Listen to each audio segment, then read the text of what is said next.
Au téléphone, une personne âgée à qui je demandais de ses nouvelles me disait « Je profite de cette période pour lire la pile de livres que j'ai mis de côté depuis longtemps. » Une autre me disait « Je profite pour faire les affaires. » En fait, on peut aussi faire les deux à la fois, en se replongeant dans de vieilles questions qu'on a laissées de côté depuis très longtemps, comme par exemple les écrits de l'apôtre Paul. Paul a mauvaise presse aujourd'hui. Il est considéré comme doctrinaire, compliqué, misogyne. Parce que contrairement à ce qu'on croit souvent, Paul est un champion de la liberté. Une vraie liberté, comme il l'affirme dans l'Épître aux Galates au chapitre 5. C'est pour que nous soyons vraiment libres que Christ nous a libérés. Tenez donc ferme et ne vous laissez pas remettre sous le joug de l'esclavage. Il y a au moins 3 bonnes raisons de s'intéresser à Paul. La première, c'est qu'il a eu un parcours personnel absolument extraordinaire. La deuxième, c'est qu'il a joué un rôle majeur dans la diffusion du christianisme au 1er siècle dans l'Empire romain. Et la troisième, la plus importante, c'est que Paul a pensé la doctrine chrétienne. Il a réfléchi à l'existence croyante. Et dans la première génération, Paul a été le premier à écrire. Les évangiles seront rédigés plus tard.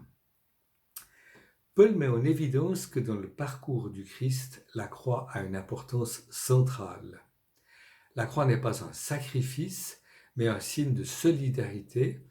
Par la croix du Christ, Dieu nous rejoint au cœur de notre humanité pour nous aider à surmonter ce qui nous accable, ce qui nous empêche de vivre, et pour nous offrir une vie nouvelle. Mais pour notre monde qui idéalise le succès et la force, la croix est une folie, comme le rappelle Paul dans la première épître aux Corinthiens au chapitre 1. Les Juifs demandent des signes et les Grecs recherchent la sagesse. Mais nous prêchons un Messie crucifié, scandale pour les Juifs, folie pour les païens. Mais pour ceux qui sont appelés tant Juifs que Grecs, il est Christ, puissance de Dieu et sagesse de Dieu.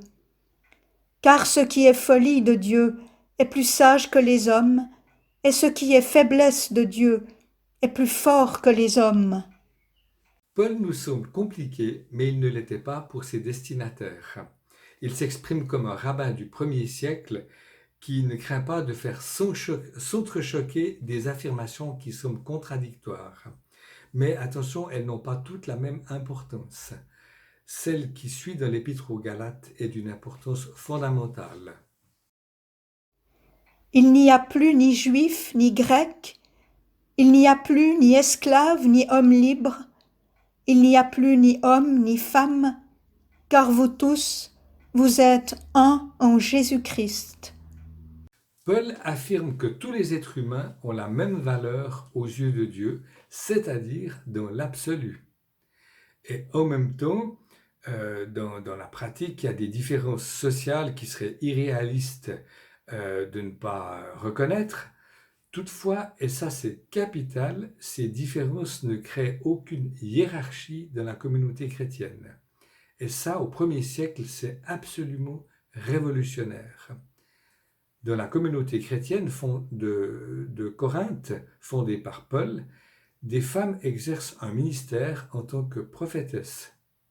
Et dans les lettres de Paul, on trouve la mention de nombreuses collaboratrices auxquelles Paul témoigne un grand respect. Par la suite, Paul aura des successeurs avec lesquels on le confond souvent, notamment les auteurs des épîtres aux Colossiens, aux Éphésiens et à Timothée, qui auront une vision sensiblement plus conformiste.